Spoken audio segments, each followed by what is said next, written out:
Hello everyone, so today we're going to go through my website and we're going to see what all it has to offer, all the links and everything, and how to navigate it. So this is our homepage. My website is called Chase's World Classroom.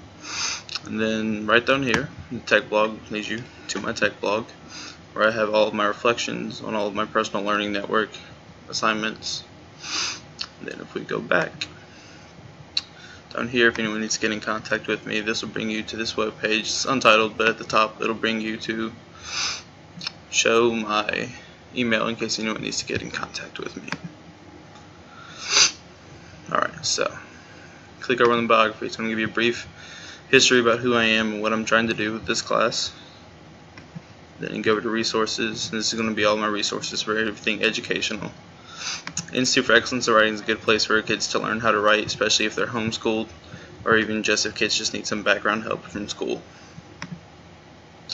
Then Reading Kingdom is going to be a place to help kids who are far behind in reading and just can't seem to catch up.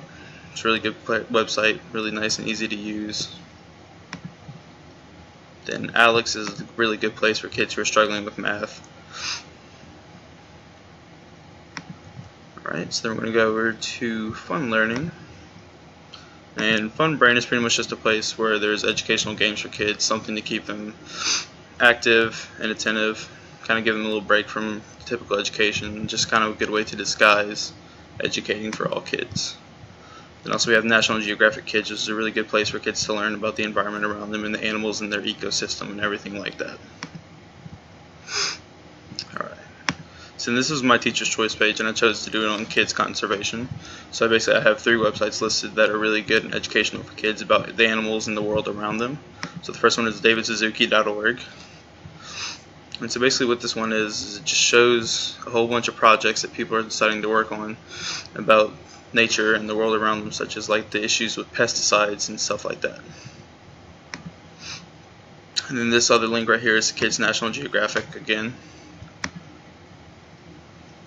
Then over here we got discoverymindblown.com, which will lead you to the old Discovery Kids website, which is another really good place, kind of like Fun Brain and National Geographic put together. It has games, has videos that are all informational on animals and the world around us.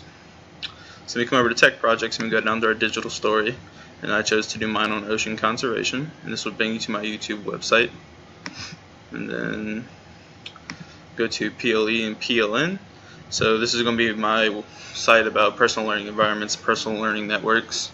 And then right down here at this first link, it's going to teach you what is a personal learning network and why everyone should use one. Then over here is going to be a page explaining personal learning environments.